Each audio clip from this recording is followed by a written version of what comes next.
el texto definitivo que tienen acá en la última columna, fíjense que comenzamos con capítulo primero, Misterio de la Iglesia, enraizado en la vida trinitaria. Capítulo segundo, Pueblo de Dios, significa todos los sujetos eclesiales, laicado, presbiterado, episcopado, vida religiosa, pensados desde la misma dignidad bautismal. Capítulo tercero, la jerarquía.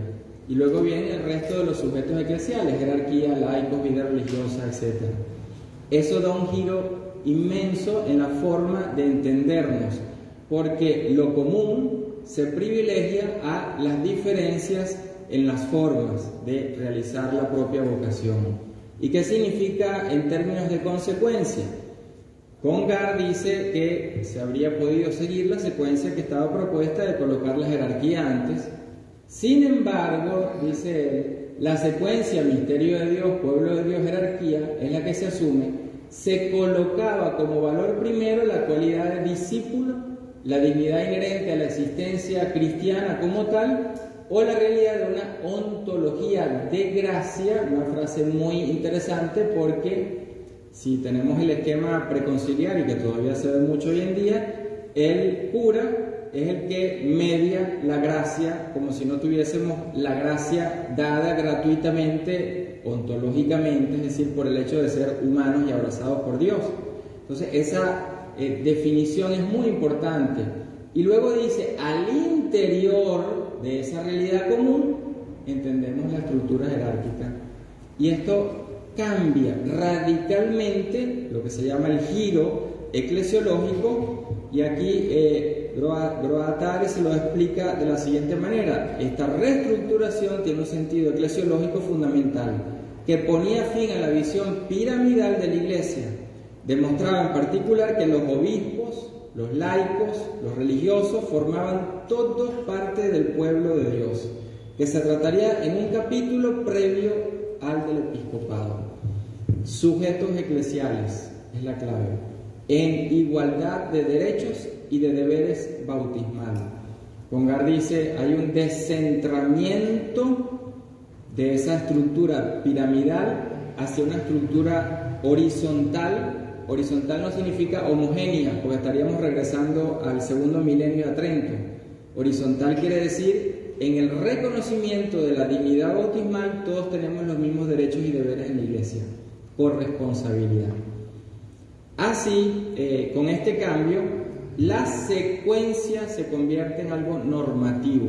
Cuando decimos normativo, es que todo lo que pensemos aquí, hoy, ahora, en la Iglesia, tiene que pensarse desde esta perspectiva. Cada uno y cada una como pueblo de Dios, como fiel, Christi Fideles, esa expresión que veremos ahora, y no desde la forma en la que yo realizo mi vocación como si fuese superior a la de la otra persona en su forma de realizar la vocación. Esta normatividad es lo que el concilio estableció en las discusiones de los padres conciliares. ¿Y por qué es tan importante decir esto?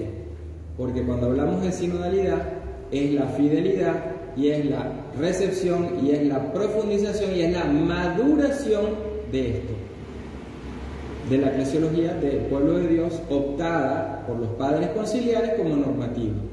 Cuando escuchamos resistencias, críticas, ¿de dónde viene la sinodalidad? Si no asumimos esta normatividad, ciertamente que no se entiende la sinodalidad. Se entiende como algo procedimental y ya está. Entonces, este punto es fundamental porque a la vez tiene consecuencias. Fíjense lo que dice el texto del cardenal Suenens después del concilio. Se ha dicho que al invertir el capítulo, inicialmente previsto como tercero para ponerlo como segundo, es decir, al tratar primero del conjunto de la Iglesia como pueblo de Dios y a continuación de la jerarquía como servicio a este pueblo, hemos hecho una revolución copernicana. Creo que es verdad. Esta inversión nos impone como una especie de constante revolución mentalidades, cuyas consecuencias no hemos terminado aún de medir. Esto es actualísimo hoy en día, cuyas consecuencias no hemos terminado de asimilar, de entender, de poner en práctica. Esta, dice, revolución mental, o sea, el chip mental no lo tenemos desde esta perspectiva de una iglesia pueblo de Dios.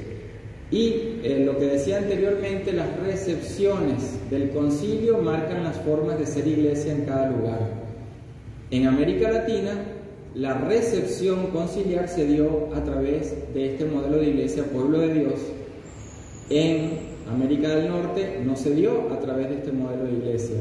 En Asia no se dio a través de este modelo de iglesia. En Europa, en algunos sitios, Alemania, España, Italia, asumieron la recepción desde la Lumen Gentium, Iglesia Pueblo de Dios. Pero una cosa es decirlo así general y otra cosa es decir que implica no solo en lo sociopastoral, sino también como institución en relaciones de dignidad bautismal que cambian las formas de proceder en la iglesia. Y fíjense que Suenens nuevamente dice, gran profeta y arquitecto del Lumen Gentium, la iglesia vista a partir del bautismo y no ya de la jerarquía apareció así desde el principio como una realidad sacramental y antes de ser también una sociedad jurídica. Descansa en su base el pueblo de Dios en vez de hacerlo en su punto de jerarquía. Es lo que se llama la pirámide invertida, porque los manuales de eclesiología que se estudiaban antes del concilio eran una forma piramidal de eclesiología. La iglesia enseña y el resto que no es considerado jerarquía o ministro ordenado simplemente escuchaba, aprendía y ya. Hace unos días salió un cardenal ya retirado, de estos que como que no le gusta mucho el proceso sinodal, y dice: la iglesia no tiene por qué escuchar, puso un tuit, ¿no? La iglesia solo enseña. Bueno, ese es el modelo que Suenens, el gran arquitecto, el mentor en el Concilio Vaticano II de la Lumen Gentium, dice: la iglesia vista desde el bautismo y no desde la jerarquía, significa que la jerarquía se entiende también desde el bautismo, no desde el ejercicio del poder o la autoridad. Y por eso utiliza la palabra servicio, que recupera Francisco en miles de discursos que da.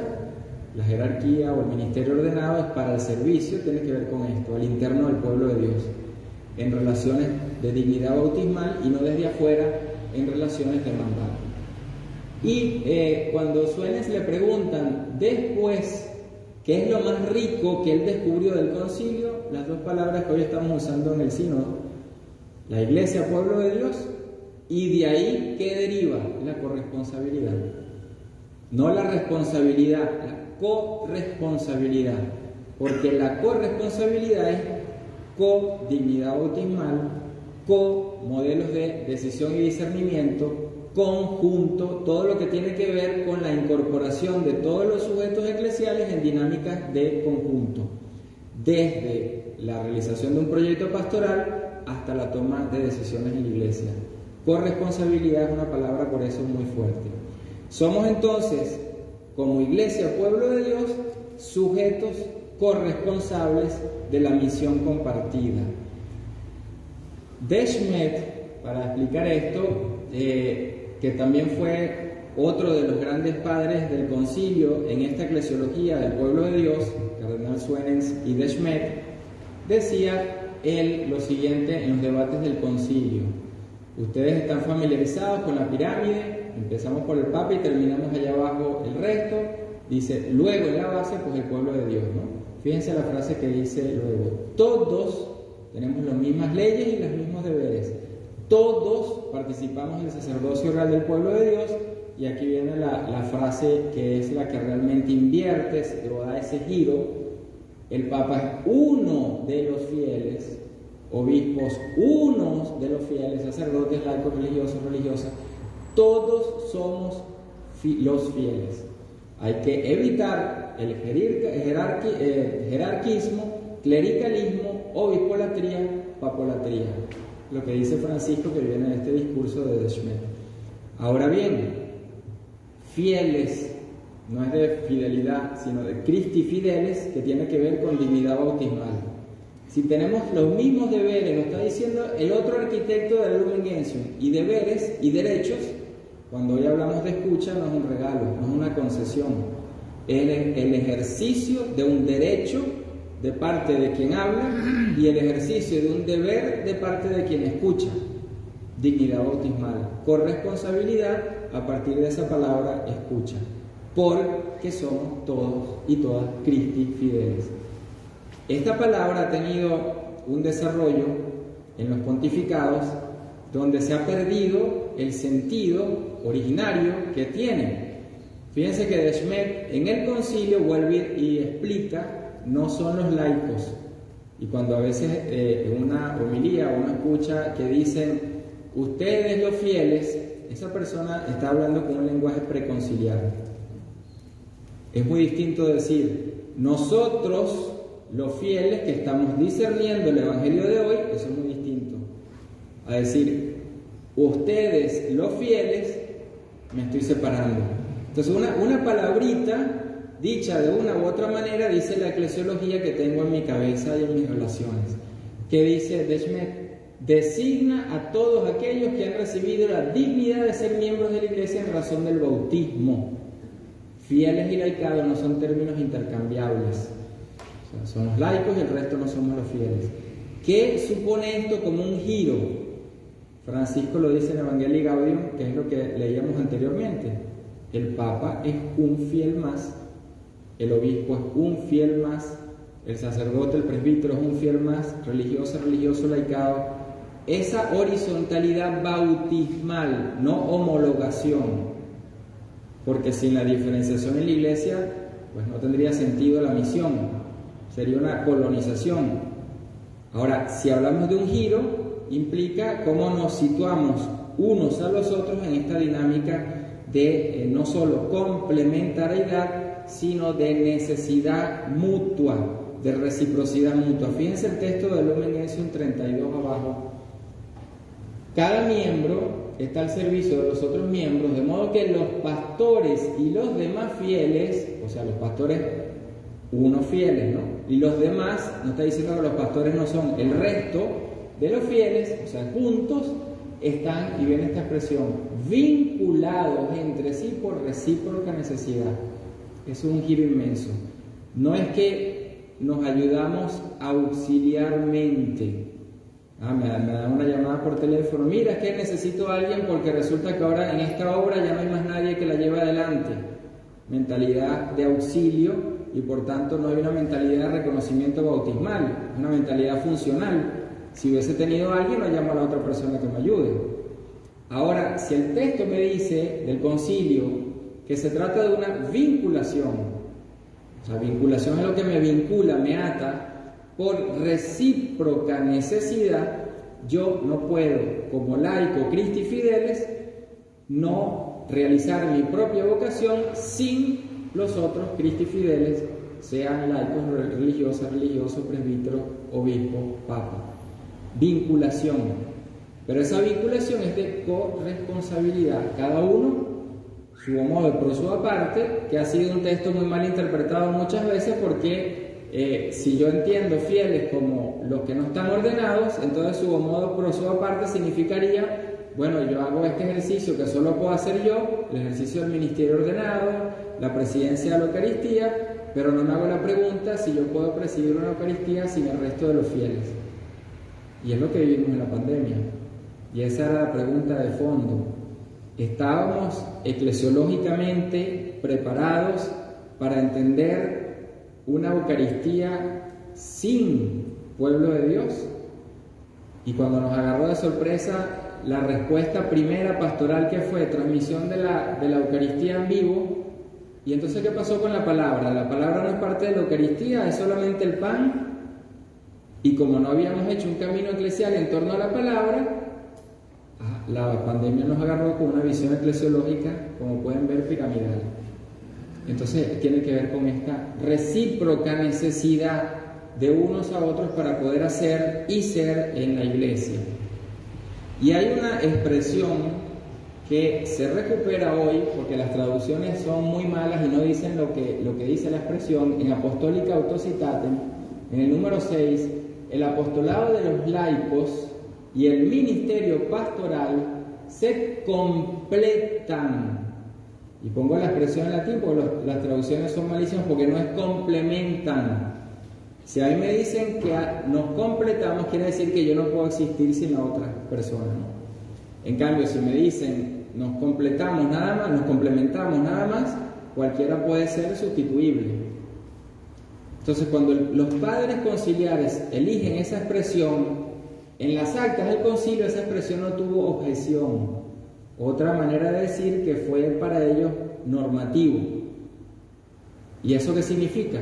Que en las vocaciones, en los dones, en los carismas, todas las formas de realizar nuestra vida cristiana, nos completamos y por tanto nos necesitamos recíprocamente para poder ser cada uno y cada una. Sin la otra y sin el otro no podemos ser en la iglesia. Por eso el concepto del pueblo de Dios, totalidad, conjunto, nunca burbujas individuales que interactúan. Dice acá nuevamente Desmet, otra frase que es fundamental: el poder jerárquico, podemos decir cualquier posición en la iglesia de autoridad, es transitorio. Lo permanente es el pueblo de Dios. O sea, lo que me da dignidad es el bautismo.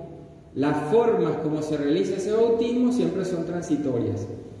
Es triste ver cuando por decir, párroco tiene 30 años en una parroquia y de repente lo mandan a otra obra que no es una parroquia y entra en crisis porque se ha identificado solo con ser párroco, no con ser cristiano. Entonces, cuando hacemos esta vinculación de la identidad y la vocación con la función y el servicio, caemos en esta disyuntiva de que al final nos preguntamos, bueno, ¿y qué? ¿Somos acaso eso que hacemos simplemente? ¿O hay algo mucho más allá que es lo que da identidad? Es lo que Desmet está diciendo. Una cosa es lo transitorio y otra cosa es lo permanente que no se pierde. Este texto lo leo porque nos da la visión, si lo ven ahí, nos da la visión de lo que es esta expresión Christi Fideles, que, repito, fue cambiada en esa exhortación Christi Fideles Laici. La visión que nos dio es que es el laicado, y segundo, que son relaciones de auxiliaridad, ayudo, auxilio, pero no son relaciones que reconocen al sujeto eclesial y en el sujeto eclesial cada uno y cada una en igualdad de condiciones bautismales, desde el obispo hasta el fiel laico, como dice el concilio. ¿Qué dice este autor? Dice: en realidad esta admirable articulación del pueblo de Dios acaba así por encontrar, antes que cualquier diversificación, su centro en la Christi Fidelis, que descubre así que es la verdadera y eficaz protagonista humana de la Iglesia.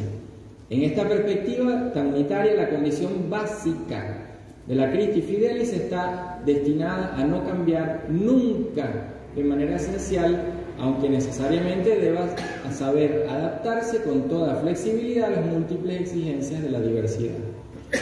Para poner un ejemplo, las formas en las que realizamos nuestras propias vocaciones, servicios, dones, carismas, esas formas son nuestra subjetividad, o sea, lo que concretiza nuestro ser sujeto eclesial en la Iglesia. Le da la dimensión de subjetividad, le da una forma concreta, porque ser sujeto en la Iglesia, dignidad bautismal, suena abstracto. ¿Cómo concretizo mi ser sujeto? En una forma de subjetividad específica. Si yo estoy trabajando en una comunidad con tales características, o estoy trabajando en otra, o estoy trabajando en una obra, o estoy trabajando en otra, la subjetividad supone esa encarnación de mi ser sujeto Christi Fideles, fiel en la Iglesia, de una manera específica para responder a esa realidad, a esa comunidad, a esa necesidad. Es lo que está diciendo él acá. Sin embargo, incluso en este último caso, tales variaciones nacen únicamente de la necesidad de favorecer de la mejor manera posible el ejercicio ministerial. La diversidad en el modo como vivimos y nos expresamos a través de cada una de nuestras formas de realizar la vocación tiene que ver con el modo del ejercicio del servicio, y no es porque de ahí yo me identifico y el día que no hago eso entro en crisis, que es lo que tristemente muchas veces pasa. Bien, en este concepto entonces tiene un giro en los años 80 que explicaba, y por eso es tan importante recuperarlo. No es un concepto para y del laicado no es un concepto auxiliar. Esto es lo que el concilio había dicho a los padres conciliares y se convierte en un concepto normativo. Ahora, somos pueblo de Dios, no abstractamente, en un lugar, como dice Legrand, en un lugar, es decir, en una diócesis, en una realidad sociocultural, en una realidad que tiene un contexto económico, político, religioso, siempre específico, particular. Hoy en día la recepción de la eclesiología del pueblo de Dios, que se reinicia en el 2013 con Francisco, se concretiza en esta eclesiología de las iglesias locales. No hay iglesia, pueblo de Dios, que no sea la iglesia particular. No existe el pueblo de Dios sino una iglesia particular, o sea, la diócesis, lo que se llama una porción del pueblo de Dios. Por eso es tan importante la integración en una visión de conjunto de todo actor que haga vida en una diócesis en función de esa iglesia particular en su conjunto. Porque iglesia, pueblo de Dios en un lugar significa que es ahí donde existe la iglesia.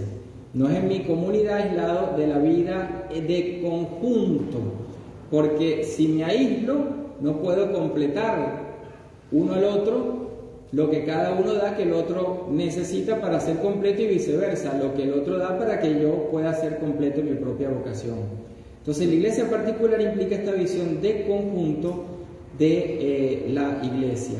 Esto es lo que existía y se recupera como conciencia en el primer milenio. Ahí tienen ejemplos, por ejemplo, de lo que son los sínodos que existían y que se practicaban. Incluso el Concilio de Trento mandó a que se celebrasen sínodos diocesanos al menos una vez al año. Trento, y nosotros no hemos hecho esa práctica. ¿Por qué? Porque la vida de una diócesis, si no es consultada, si no es discernida, si no es institucionalmente construida entre todos y todas, la diócesis está por allá y lo que yo hago está por acá. No hay ese completarse mutuamente. Entonces la práctica supone siempre pensarnos en conjunto, y como decía Pablo VI, la iglesia extendida por el mundo se convertiría en una abstracción si no toma cuerpo y vida precisamente a través de las iglesias particulares. Estaríamos hablando de una cosa que nadie sabe dónde está, y sin embargo, por eso el concepto de iglesia local o particular, según las terminologías que se utilizan en eclesiología, significa ahí donde está la iglesia, donde existe la iglesia, donde se ve la iglesia, y no en la curia romana como si fuese una iglesia distinta. Lumen Gentium 23 es el texto que se recupera en esta eclesiología hoy en día, que es la que dice: en y desde las iglesias locales nace la única iglesia católica, y esta variedad de iglesias locales con una aspiración común es una espléndida prueba de la catolicidad de la iglesia indivisa. Universalidad, diversidad, ese donde nace, donde se ve, donde existe, es la iglesia particular. ¿Por qué se resalta esto con tanta insistencia? Porque cuando decíamos antes iglesia universal, en el lenguaje normal anterior que hemos muchas veces aprendido, era la curia, porque la iglesia universal no existe aquí tocada. ¿Qué es lo que existe en la iglesia particular? Lo que llamamos iglesia universal es la comunión entre todas las iglesias particulares. Una iglesia de iglesias. La pregunta inicial del proceso sinodal es: ¿qué dice el Espíritu a las iglesias? Porque no existe una iglesia abstracta. A las iglesias particulares, y en esas iglesias particulares la comunión entre ellas es lo que llamamos iglesia universal. Entonces, por eso el texto de Lumen Gentium 23 es fundamental su relectura hoy en día. El cardenal Grech lo explica de una manera muy clara cuando dice ahí en el texto: no hay más pueblo de Dios que el que vive en cada porción del pueblo de Dios. El principio que funda y rige esta comprensión del pueblo de Dios fue establecido por el concilio. Este pueblo existe en y desde las iglesias particulares, no hay iglesias fuera de este principio. Esto es lo que pudiéramos decir que se recupera, y todavía no lo hemos asimilado, porque muchos de los cambios que se piden ya pueden ser implementados en las iglesias locales. Pero, ¿por qué no se hacen? Porque no tenemos el chip de lo que significa una iglesia local y lo que esto supone para la vida de la misma iglesia. Dice este teólogo, Eloy Bueno de la Fuente, si el sujeto eclesial por antonomasia es la iglesia particular, por ella ha de pasar la doble coordenada de la sinodalidad. Al interior, comunión de iglesias, lo que explicaba, y en otro sentido, en el seno de cada una de esas iglesias particulares de las diócesis, donde los diversos ministerios, movimientos, asociaciones, ministerios, carismas, tendencias, espiritualidades se realizan, se encuentran y se enriquecen mutuamente. Entonces fíjense que la iglesia particular supone también que puede ser que un ministerio que se necesite aquí no se necesita en otra diócesis. Puede ser que un carisma necesario para una realidad, en otra realidad se necesita otro carisma. Entonces la iglesia, entendida como esta particularidad, esta porción del pueblo de Dios, tiene consecuencias en todo el ser y el hacer iglesia. Por otra parte, este es otro texto que también se profundiza hoy en día, el Lumen Gentium 13, lo que significa la catolicidad, porque a veces creemos que catolicidad es que soy católico, me bauticé y ya soy católico y esa es la catolicidad, o una especie de homogeneización. Y la catolicidad significa esta comunión entre las distintas realidades de iglesia, esa comunión entre las iglesias, y por tanto supone siempre la diversidad en la unidad, la diversidad, no la homogeneización.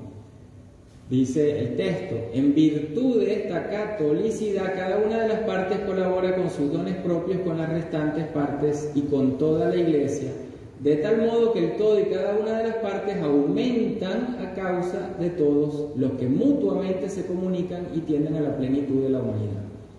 Son tres dimensiones que el texto explica: la comunión de los fieles, Cristi Fideles, sujetos eclesiales entre sí vinculados, la comunión de los fieles, la comunión entre las iglesias locales.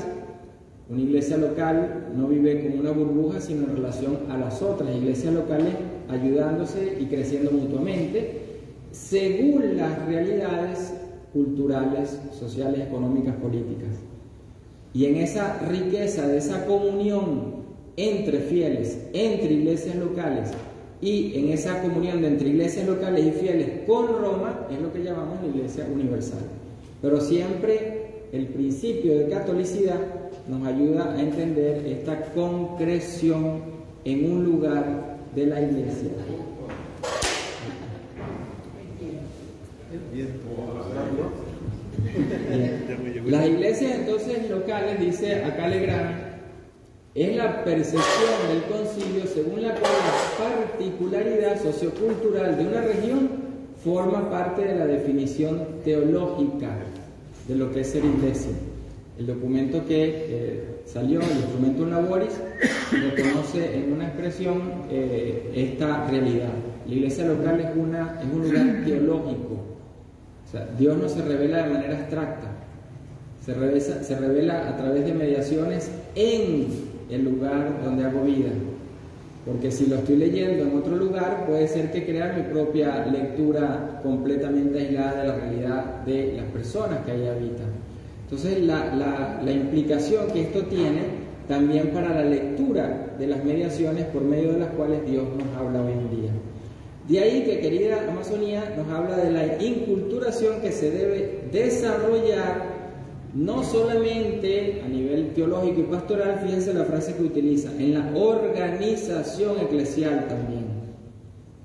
No podemos seguir con un esquema que una comunidad en África sea y funcione del mismo modo a una comunidad en América Latina y a una comunidad en Asia, a una comunidad en Europa. Esta organización tiene que ver con el principio de la catolicidad. Si no incorporo entonces que la comunión entre los fieles y entre las iglesias particulares es siempre con y en culturas distintas, no puede emerger esta diversidad de lo que para cada uno pues, de nosotros y nosotras implicaría en cuanto a la organización. Ahora que estamos en este proceso sinodal, la palabra escucha significa cosas distintas en los continentes y se expresa con palabras distintas que tienen resonancias muy distintas.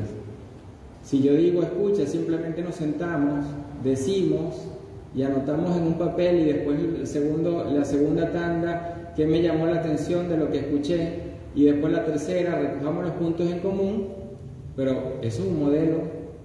Puede ser que en África, puede ser que en Asia ese no sea el modelo. Entonces la escucha también tiene, como dice Querida Amazonía, una organización, una forma que en cada localidad tengo que descubrir y tengo que aprender. Para poner un ejemplo clásico, el método ver, juzgar y actuar para nosotros es la fibra, ¿no?, de la vida eclesial y teológica, pero en Europa no, en África no, en Asia no. Ahí tenemos un caso. Cuando se hace de una forma concreta en un lugar que representa y da identidad a ese lugar, no significa que en otro lugar sea siempre así, y habrá otras maneras entonces de hacer eso. La sinodalidad entonces hace esta profundización. Iglesia, pueblo de Dios, capítulo 2 de la Lumen Gentium. Iglesia, pueblo de Dios en un lugar, Lumen Gentium 23, y el principio de la catolicidad. Y luego en ese lugar caminamos, ahí es donde caminamos, no es en la abstracción, pero caminamos supone entonces que la sinodalidad hoy en día es el fruto profundizado, madurado de esto que hemos visto de la Iglesia como pueblo de Dios, que destaca la común dignidad y misión de los bautizados en el ejercicio de la multiforme y ordenada riqueza de sus carismas, sus vocaciones, sus ministerios, como lo explica el documento sobre la sinodalidad de la Comisión Teológica Internacional. La sinodalidad entonces asume este camino y lo profundiza. Unos días antes de la apertura del sínodo, Francisco le habla como obispo de Roma a su diócesis, que es Roma, y dice lo siguiente: el tema de la sinodalidad no es el capítulo de un tratado de eclesiología, no es una moda, no es un eslogan, no es un término que usamos e instrumentalizamos. No, la sinodalidad expresa la naturaleza de la Iglesia, su forma, su estilo, su misión. Y aquí es donde viene la expresión que ha ido cambiando a lo largo de estos años. Hablamos de una iglesia sinodal, no de prácticas. Las prácticas emergen de una iglesia, toda ella sinodal, evitando así que consideremos que sea un título entre otros o un modo de pensarla previendo alternativas. Este es el punto. Por eso comenzábamos diciendo que se trata de la iglesia en su totalidad, en su ser y en su hacer iglesia. No es algo, es la iglesia misma en la que estamos hoy en día, o debemos hoy en día pensar, discernir y comprender cómo ser hoy en día fieles a este seguimiento de Jesús. No una parte de la iglesia, sino esa totalidad que llamamos el pueblo de Dios. El camino entonces de la sinodalidad, dice Francisco, es el camino que Dios quiere para la iglesia del tercer milenio. Esa expresión, lo que Dios quiere, la ha usado 2 veces él para referirse a la iglesia. La primera la usó en Río de Janeiro, en una reunión con el CELAM, cuando dice lo que Dios quiere para la iglesia, y habla de la conversión pastoral, habla de Aparecida, y ahora la repite luego en este discurso, pero en relación con la sinodalidad. Conversión pastoral, conversión sinodal. Esa conjunción, él entiende que es lo que Dios espera de la iglesia, no de los próximos 10 años o 100. Tercer milenio. ¿Por qué esa expresión? Primer milenio, segundo milenio, tercer milenio. Primer milenio, la iglesia de la diversidad teológica, espirituales, ritos, y por las realidades que había vivido, se fue homogeneizando con reformas. Tercer milenio, son modelos institucionales. ¿Cuál pensamos para el tercer milenio? No solamente por 100 años o por 10 años. La sinodalidad de la Iglesia Pueblo de Dios, que manifiesta y realiza en concreto su ser comunión en el caminar juntos. La eclesiología de comunión se lee al interior de la eclesiología del pueblo de Dios, no es que se anula. El pueblo de Dios que camina en comunión, que construye comunión, pero la comunión en los tres ámbitos: comunión entre los fieles, comunión jerárquica, comunión entre las iglesias, no solamente la comunión jerárquica. Esta es la novedad de la incorporación de estas dos categorías juntas: iglesia pueblo de Dios, iglesia comunión. ¿Qué es lo que sucedió? Que fue un giro. En el año 85 se celebra el sínodo extraordinario, y en ese sínodo se dice, en la relación final, que la iglesia pueblo de Dios es un modelo sociológico y secundario, y el modelo de comunión jerárquica era el modelo de la iglesia. ¿Por qué entonces hablamos de una recepción ahora y profundización del concilio en Francisco a partir del pueblo de Dios? Porque la comunión jerárquica no se entiende fuera de la comunión entre los fieles, y tampoco se entiende fuera de la comunión entre las iglesias. Entonces, pueblo de Dios que caminamos como fieles entre cada uno y cada una, completándonos entre las iglesias particulares, colaborando y creciendo, subsidiariedad, solidaridad, y en conjunto caminando con el obispo de Roma. Entonces tenemos un modelo de iglesia de iglesias, iglesia de iglesias. Profundizando lo que esto afecta nuestro modo de ser, vivir y actuar, afecta no solo las mentalidades, sino también las estructuras, afecta nuestras relaciones. Cuando decimos dimensión constitutiva, nuevamente es qué significa ser iglesia. Y si esto es constitutivo, la iglesia no puede no ser sinodal. No es que queremos que sea sinodal, es que la iglesia no puede no ser sinodal si quiere ser iglesia. Por eso se dice constitutivo. Y es constituyente porque se va haciendo y nunca llega un momento final: ya estamos hechos, ya somos iglesia sinodal, ya no hay más nada que hacer. Constitutivo, constituyente.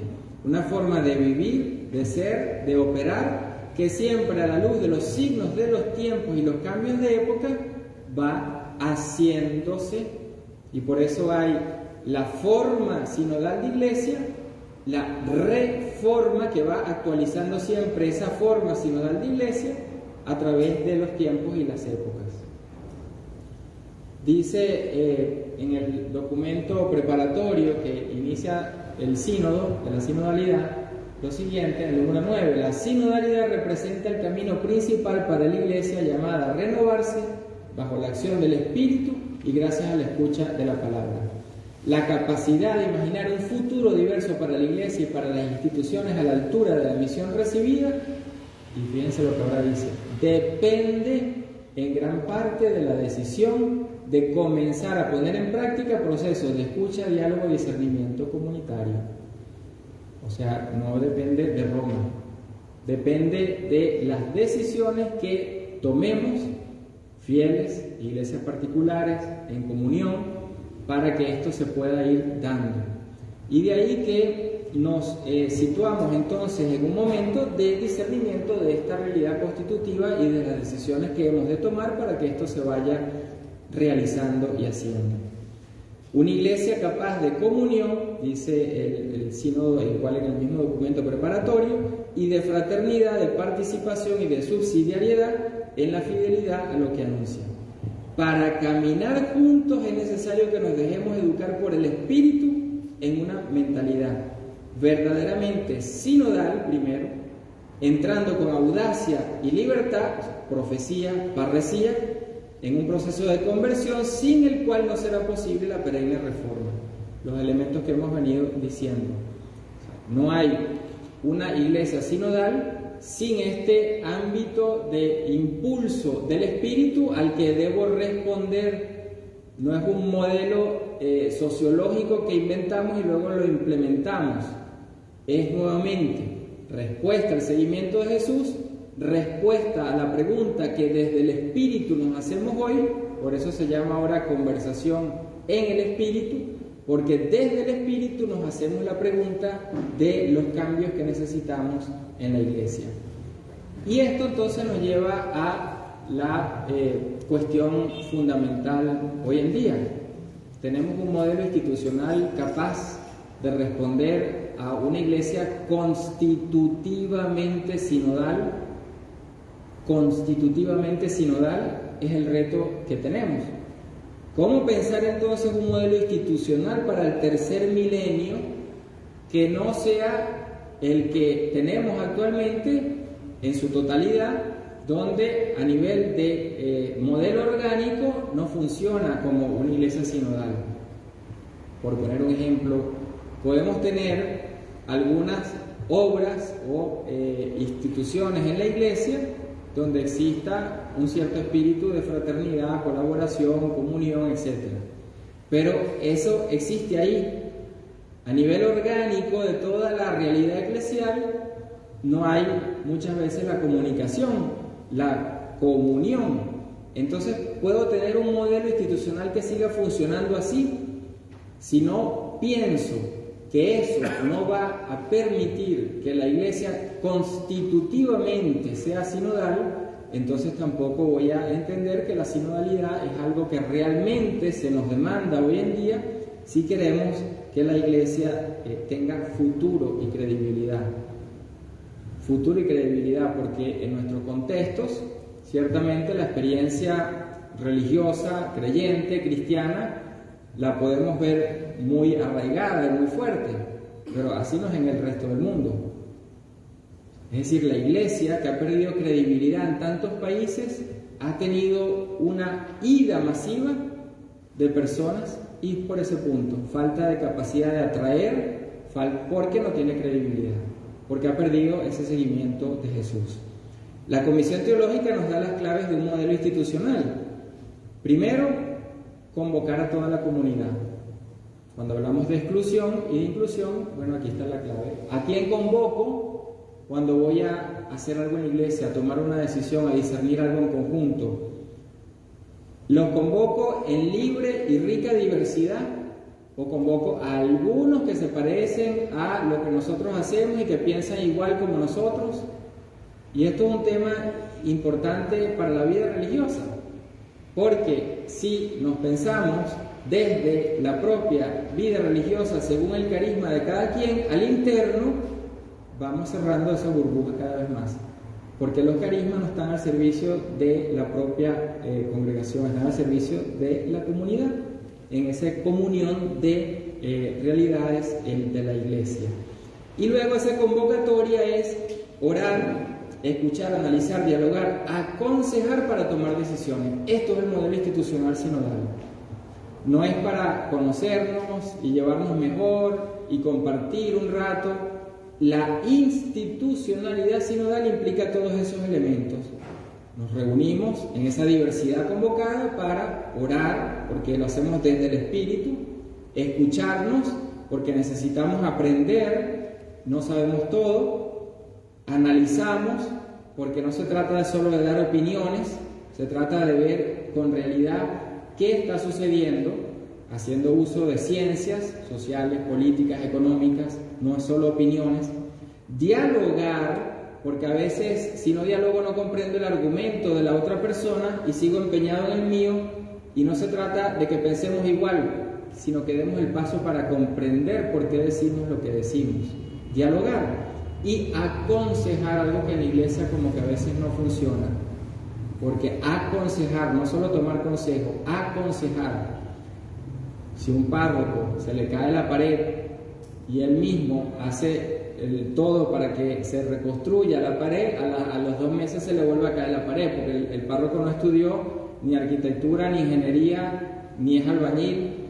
Entonces necesita de esa capacidad de tomar consejo, o un consejo económico en una parroquia.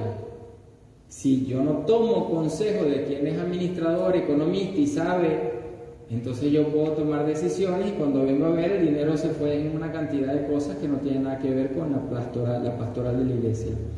Ahora, ¿para qué se hace todo eso? Aquí está el modelo sinodal, para tomar decisiones pastorales. Escucho, busco consejo, oramos juntos para tomar decisiones pastorales. Otra cosa la podemos llamar ágape, la podemos llamar compartir, la podemos llamar momentos de fraternidad, pero lo específicamente de una convocatoria a una iglesia sinodal tiene que desencadenar en decisiones pastorales construidas entre todos. De ahí que se habla de una iglesia participativa y corresponsable. La participación tiene que ver con la inclusión y la corresponsabilidad tiene que ver con este reconocimiento en el que cada uno necesita del otro para completarse, corresponsabilidad. Se trata entonces de una iglesia que si escucha, la pregunta es ¿a quién escucha? Y cuáles son las mediaciones. Cuando se ve lo que ha sucedido con las conversaciones en el espíritu a lo largo de todo este proceso sinodal, a veces se nos ha dicho, o muchas veces se ha dicho, no, es que el obispo no quiere sentarse a dialogar, o el párroco ni siquiera ha hablado de sinodalidad. Entonces, ¿qué significa las mediaciones? Si yo no creo profundamente que no solo Dios se manifiesta a través, no solo del Evangelio, la oración y los acontecimientos de la vida, sino también a través de los puntos de vista que no a veces concuerdan, entonces yo limito al Espíritu. Y yo termino siendo el dueño del Espíritu. O sea, yo soy el que le digo al Espíritu por dónde el Espíritu va a hablar. Ah, no, como esta persona piensa distinto, no, vamos a callarla. Callé fue al Espíritu, no a esa persona. Porque las mediaciones no las decido yo. Y eso es lo que luego veremos de Lumen Gentium 12, Sensus Fidei. El Espíritu habla a través no solo de los ministerios y los carismas, sino de los muchos dones que da a cualquier persona sin exclusión. Y el modelo institucional en el primer milenio lo podemos ver en el ejemplo del obispo San Cipriano, quien tiene esa frase: nada hacía sin el consejo del presbiterio, y luego, aún teniendo el consejo del presbiterio, construyendo el consenso con el resto de los fieles, es decir, con el pueblo de Dios. ¿Y por qué esta práctica es tan importante? Porque es una práctica que tarda más, implica más esfuerzo, hay que hablar más, no simplemente se firma un papel y se toma una decisión, pero es una práctica más humana, más cristiana y sobre todo una práctica más representativa. Algo que tomaba antes como decisión en una semana, ahora a lo mejor lo tomo en 6 meses, pero esa decisión, una vez tomada, de un proceso así, tendrá más acogida y recepción que la otra. Y esto lo decía Ángel Antón, el gran eclesiólogo jesuita de la Gregoriana, cuando él escribió un artículo sobre las conferencias generales del episcopado latinoamericano y le tocó escribir sobre Santo Domingo. Y él dijo: cuando los procesos del sensus fidei, de esta escucha, no han sido representativos, las conferencias no han tenido recepción. Santo Domingo. ¿Por qué la gente dice Medellín, Puebla, Aparecida? Entonces, la recepción supone que haya un proceso de representatividad para llegar a un consenso y no simplemente una decisión sin consenso. ¿Cuál es el punto para hacer consensos o para construir en este modelo institucional, en una curia, en un consejo de gobierno, en un consejo parroquial?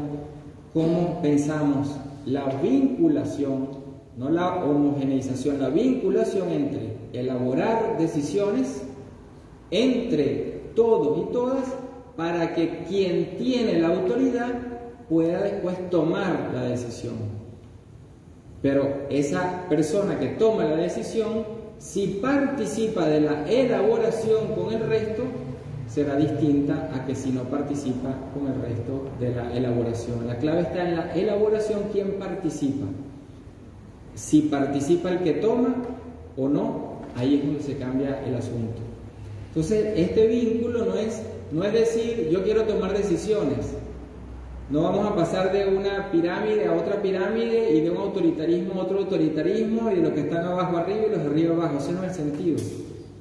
Si en la elaboración está quien toma la decisión, será muy distinta esa decisión. Por ejemplo, en la diócesis de La Guaira, de donde somos nosotros dos, el obispo en enero hizo una reforma que salió de un plan pastoral, y la reforma consiste en que la parroquia está al interior de una serie de consejos zonales, cada uno con su propia vida según la realidad de esa zona. En red, luego se integran al consejo parroquial y los consejos parroquiales al consejo diocesano pastoral. Eso así visto de afuera pareciera que no es significativo. El problema es cuando lo entendemos de manera desvinculada o vinculada en esa red. Cuando entonces se hace una red de consejos que en esa diócesis permitirá que esa elaboración de decisiones pueda incluso pedir rendición de cuentas al obispo y al párroco, como dice el plan pastoral, ahí la causa cambia, porque la vida eclesial pasa a ser una vida sinodal en el sentido de la corresponsabilidad.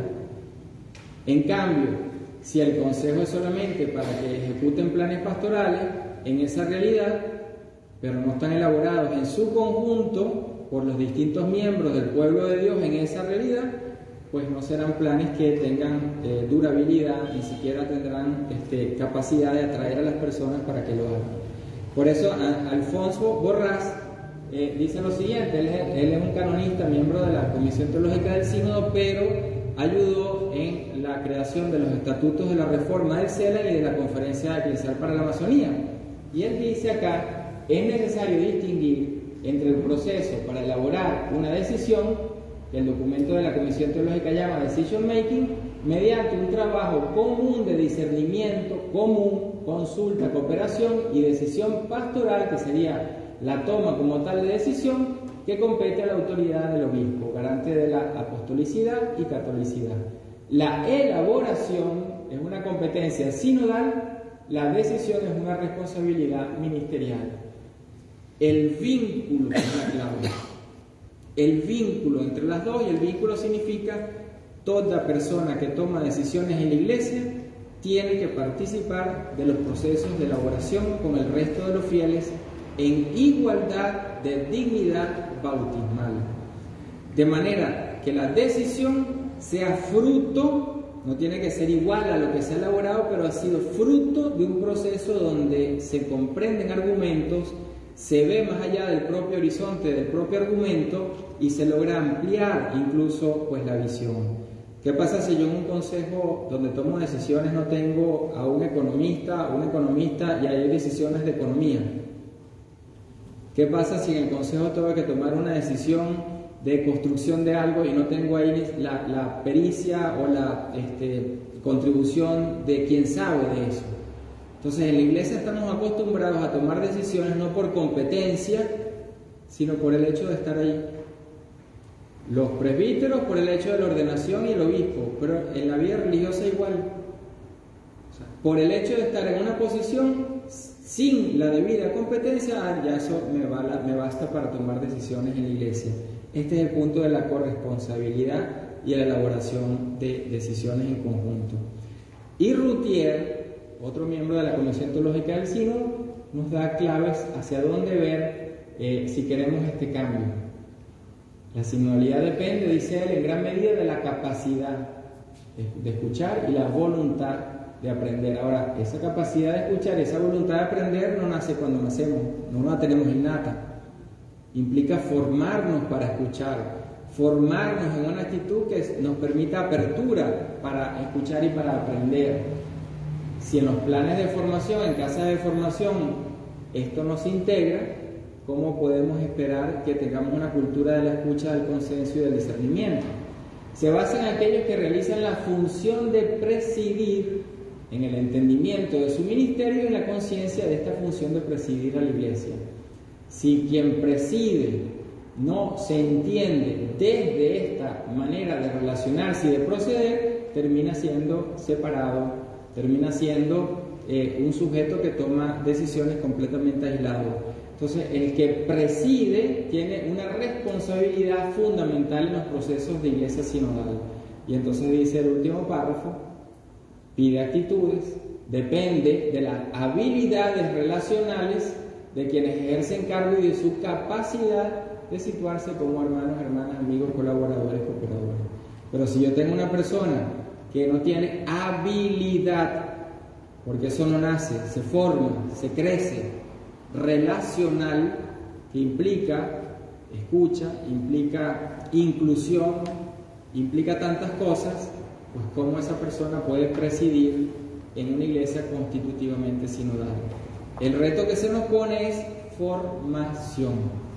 Si no hay renovación, y muchas veces ni siquiera renovación, sino un cambio radical en seminarios, casas de formación, los pensa en las facultades de teología y en los seminarios, la iglesia sinodal será muy linda en papel y en espíritu. Entonces, la iglesia del tercer milenio nos pide, por ejemplo, esta formación, que tengamos una cultura donde la información pueda ser accesible de manera transparente, no una cultura del silencio, del secreto y de permitir solo a algunas personas consultas. Dice, una difusión más completa de la información, permitir la consulta, la expresión de los puntos de vista diversos, apoyar el estudio que lleva a la maduración de ideas, enmarcar el intercambio y la deliberación. Pero si yo no tengo una cultura de la deliberación, porque no me forman, sino para hacer lo que me dicen y para dar opiniones, pero no consejos, que son dos cosas muy distintas, entonces esto será imposible. Retroalimentación para entender las orientaciones. O sea, una vez que se toma una decisión, no significa que todo el mundo haya entendido o esté de acuerdo. Necesito la retroalimentación, porque la retroalimentación me permite los procesos de recepción de una decisión. En Medellín fueron pocos los obispos que llevaron adelante lo que hoy tenemos como Medellín, la conferencia de Medellín. No es que había una comprensión de todos los obispos y sabían en lo que estaban metidos y hacia dónde iban, ¿no? Hubo, como dice Landázuri Ricketts, el cardenal en ese momento de Perú, que fue el gran actor en Medellín, dice hubo una convergencia espiritual y da la razón por razones pastorales. O sea, una solidaridad en función de lo pastoral, no una comprensión de lo que estaba aconteciendo ahí. Eso está pasando hoy igual. Podemos tener una no comprensión de la magnitud, sea hermosa, sea profética, de lo que estamos viviendo, pero por eso necesitamos la retroalimentación. Si solo escuché de la sinodalidad una sola vez y no hay el proceso continuo, así sea de repetición, no habrá recepción. Y si no hay recepción, no hay institucionalización. Bien, para terminar, se habla de sinodalización. No solamente, por eso decía anteriormente, no solo de prácticas. No veamos la sinodalidad como algo funcional. Bueno, cambiamos el modelo interno de hacer las cosas, pero puede ser que en 30 años lo volvamos a cambiar. Sinodalización implica estilo, por una parte. ¿Cuál es el estilo? Dice la Comisión Teológica Internacional, el estilo peculiar que califica la vida y la misión de la Iglesia. Por ejemplo, asambleas. Una parroquia puede hacer asambleas. ¿Por qué no las hace? Una diócesis puede hacer asambleas. ¿Por qué no las hace? Estilo significa cómo asumimos que esto sea parte de la vida ordinaria de la iglesia, escucha, discernimiento, consulta, y que este modo ordinario de vivir y obrar, no práctica simplemente, es todo un modo de proceder, de vivir, de obrar, que se realice y da todos los elementos que esto implica para que el pueblo de Dios participe. Primero entonces es cómo hacemos de esto algo que sea lo común, pues, ¿no? Lo cotidiano, lo corriente. El segundo elemento es las estructuras y los procesos. Puedo tener una estructura muy linda pero muerta porque no tiene procesos. que ya se tomó una decisión y así quedó por 60 años más. Entonces, toda estructura es constituyente, implica un proceso de hacerse siempre en el tiempo, y esto garantiza que haya continuidad, porque lo típico en la sociedad como en la iglesia es la falta de institucionalidad. Cada quien comienza en una posición empieza de cero. Entonces, cuando hablamos de estructuras y procesos, quien entra en una estructura en un momento dado, en un cargo de autoridad, entra a un proceso, no a la estructura, entra al proceso que hace a esa estructura. Y entonces por eso no es que esa persona pueda empezar de cero. Y es muy distinto si yo digo, entra en la estructura, como la estructura no tiene procesos, bueno, la persona es dueña de la estructura y en 5 años cambiará a otra persona y vuelve a cambiar otra vez la estructura. Entonces esta dinámica, estructura y procesos es fundamental. Y acontecimientos, porque los acontecimientos suponen entendernos desde procedimientos que no dependan de una persona.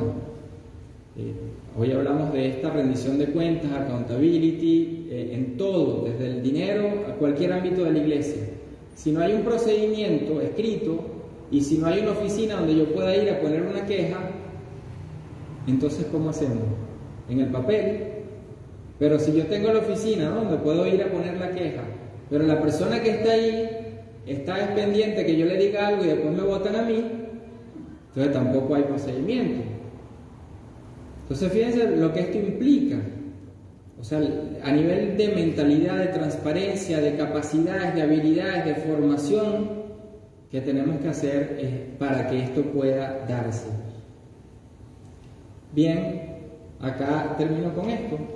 Si no se encarna en estructuras y procesos, dice el documento preparatorio del sínodo, el estilo de la sinodalidad fácilmente decae del plano de las intenciones y de los deseos al de la retórica.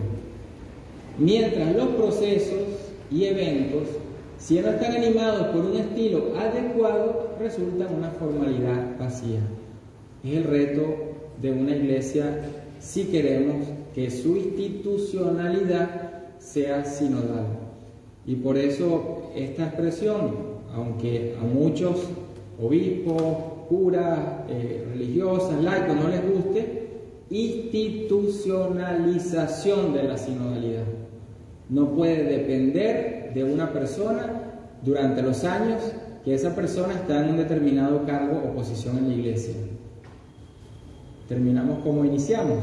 Todo esto es porque o somos fieles al seguimiento de Jesús en nuestra época, no hace 60 años, en nuestra época, o la iglesia dejará de ser iglesia, comunidad convocada de fieles que construyan, que caminan juntos, pero sobre todo una comunidad que se sienta representada, no simplemente que se le convoque para darle información o para participar en la liturgia, que se sienta representada, es decir, corresponsable de toda la vida eclesial.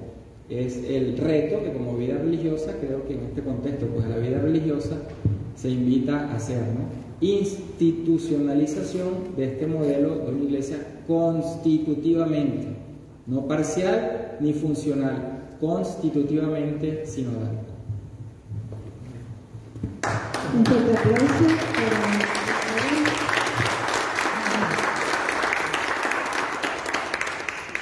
Agradecemos mucho esta primera y segunda intervención de Rafael.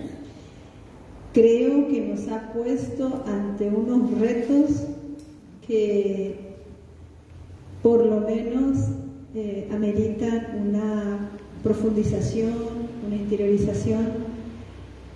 Me parece tan importante, Rafael, que nos hayas situado en clave de fidelidad al seguimiento de Jesús, porque ese énfasis no se había dado a este proceso sinodal así en los espacios reflexivos.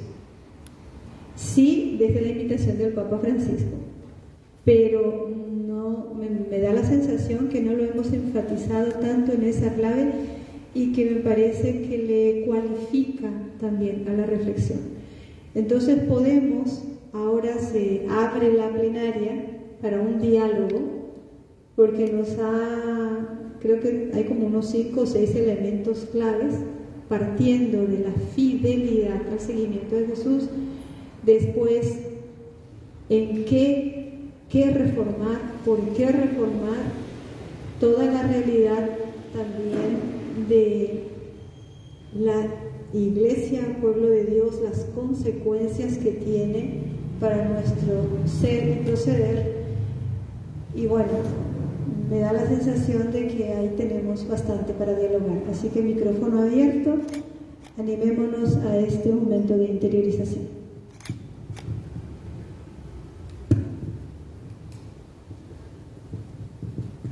Creo que hay un micrófono por allí, ¿verdad? ¿O no? ¿Es solo este? Listo. Le pido entonces que nos ayude.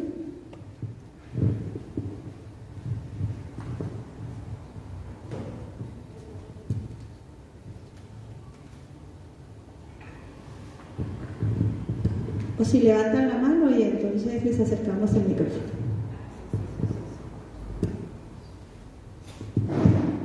Así puede ser. ¿Me escuchan?